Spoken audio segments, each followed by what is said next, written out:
रहीम। अब हम स्टार्ट करने जा रहे हैं lecture number 5, ratio and proportion. ठीक है, ये भी इम्पोर्टेंट है क्योंकि इसमें से भी क्वेश्चंस आए हैं।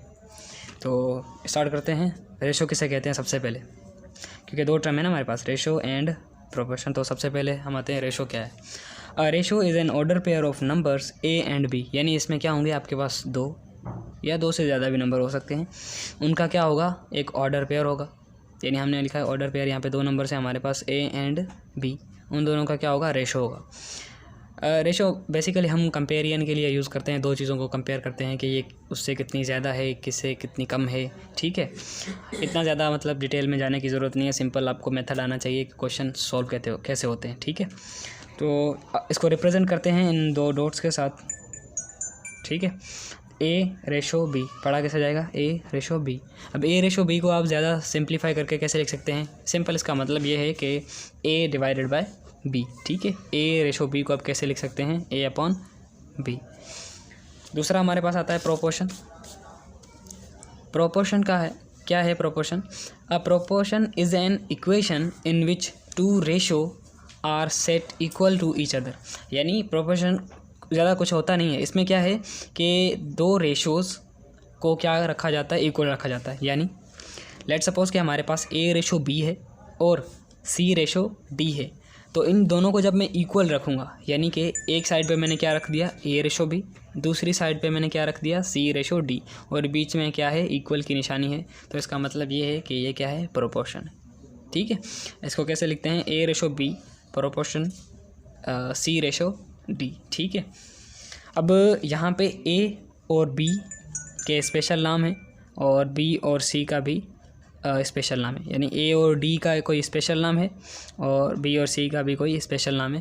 तो बी और सी को हम क्या कहते हैं, हमारे पास यानी कि इसमें क्या कहेंगे हम उसको, मीन, यानी कि ये हमारे पास क्या हैं, मीन्स हैं। ठीक है, बी और सी हमारे पास क्या है, मीन है, और ए और डी हमारे पास क्या हैं, एक्सट्रीम्स हैं। क्या हैं, एक्सट्रीम्स। ठीक है, ए और डी हमारे पास एक्सट्रीम्स हैं और बी और सी हमारे पास क्या है, यहाँ पे मीन्स हैं। ठीक है, अब ये इसको पढ़ा कैसे जाएगा, कहते हो कि A divided by B is equal to C divided by D. ठीक है, जैसे मैंने आपको पहले बताया यहाँ पे कि ए रेशो बी को आप कैसे लिख सकते हो, ए अपन बी लिख सकते हो। इसी तरीके से मैंने लिखा है कि A ratio B is equal to C ratio D को कैसे लिखोगे आप, इस तरीके से। ठीक है, अब ये सॉल्व कैसे होता है, यानी कि प्रोडक्ट ऑफ मीन्स, यानी अब इन दोनों का प्रोडक्ट करें और इसको इक्वल रखते हैं किससे, प्रोडक्ट ऑफ एक्सट्रीम्स। यानी हमारे पास क्या होगा, B multiply C is equal to A multiply D. यानी ये इसका फार्मूला है, इससे आप प्रॉब्लम्स सॉल्व कर सकते हैं। ठीक है, यहाँ पे कैसे हो रहा है, ये क्रॉस मल्टीप्लिकेशन हो रही है ना, यहाँ पे A into D is equal to B into C, और बी और सी हमारे पास क्या है, मीन है, और ए और हमारे पास डी क्या है, एक्सट्रीम्स है। ठीक है, इसी लेक्चर में अब आगे बढ़ते हैं हम। हमारे पास है वेरिएशन। ज़्यादातर क्वेश्चंस जो आते हैं वो वेरिएशन से आते हैं। अब ये कह रहा है कि we say that x is directly proportional to y, यानी एक्स जो है वो डायरेक्टली प्रोपोर्शनल है किसके साथ, वाई के साथ। अब डायरेक्टली प्रोपोर्शनल का क्या मतलब है कि अगर आप एक चीज़ को बढ़ाओ, यानी कि आप एक्स को बढ़ाओ, यानी एक्स की वैल्यू बढ़ाएंगे तो ऑटोमेटिक वाई की वैल्यू भी बढ़ जाएगी। लेट सपोज़ कि आप क्या करते हो कि एक्स की वैल्यू डिक्रीज़ करते हो तो वाई की भी वैल्यू क्या हो जाएगी, डिक्रीज़ हो जाएगी। डायरेक्टली प्रोपोर्शनल का मतलब ये है, यानी कि x is directly proportional to y. ठीक है, और दूसरी चीज़ हमारे पास आती है इसमें कि we say that x is inversely proportional to y. एक होता है डायरेक्टली प्रोपोर्शनल, दूसरा होता है इनवर्सली प्रोपोर्शनल। डायरेक्टली प्रोपोर्शनल का मतलब क्या है कि अगर आप एक चीज़ को बढ़ाओ तो दूसरी भी बढ़ जाए, या एक चीज़ को डिक्रीज़ करो तो दूसरी चीज़ भी डिक्रीज़ हो जाए, वो होता है डायरेक्टली प्रोपोर्शनल। इनवर्सली प्रोपोर्शनल का क्या मतलब होगा कि ऐसी, यानी आप क्या करें, एक वैल्यू को कम करें या एक वैल्यू को बढ़ाएं। लेट सपोज़ कि हमने क्या किया, x is inversely proportional to y. अब क्या करें, एक्स की वैल्यू को बढ़ाएं तो क्या होगा, वाई की वैल्यू डिक्रीज़ होगी। इनवर्सली का मतलब ये है ना कि एक चीज़ को आप बढ़ाएं तो दूसरी चीज़ क्या हो जाए, डिक्रीज़ हो जाए। या आप इसकी वैल्यू को बढ़ाएं, यानी वाई की वैल्यू को अगर आप बढ़ा रहे हैं तो क्या इंक्रीज़ कर रहे हैं तो क्या होगा, एक्स की वैल्यू डिक्रीज़ होगी। ये रेशो में से ही क्वेश्चन आया हुआ है, आपके टेस्ट पास पेपर में ही है। Arthur has a bag with 3 CDs, 4 pencil, 7 books and 1 mango. What is the ratio of CDs, यानी कि आपको CDs की रेशो बतानी है to total number of items in the bag, यानी कि जिस बैग में कितने टोटल नंबर्स ऑफ आइटम्स हैं। ठीक है, रेशो यहाँ पे दिया हुआ है 7:4, 3:7 एंड 1:4 एंड हमारे पास क्या है 3:15 है।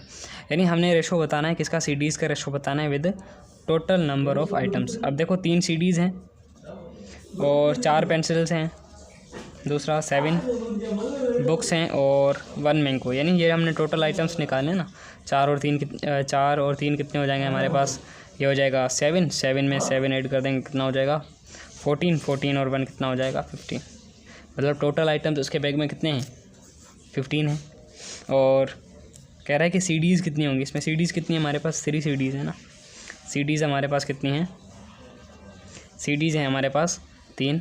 टोटल नंबर ऑफ़ आइटम्स कितने हमारे पास, टोटल नंबर ऑफ़ आइटम्स हमारे पास हैं 15।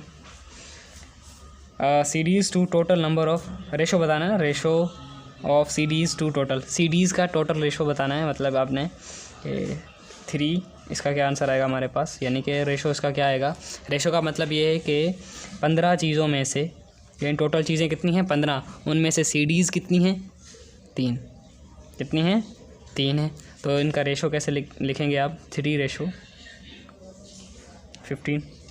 3:15 को मज़ीद भी सॉल्व कर सकते हो, अगर ज़्यादा सॉल्व करना चाहो तो ज़्यादा भी कर सकते हो। इसको कैसे, यहाँ पे 3 का टेबल, ये आंसर तो इसका ये है D।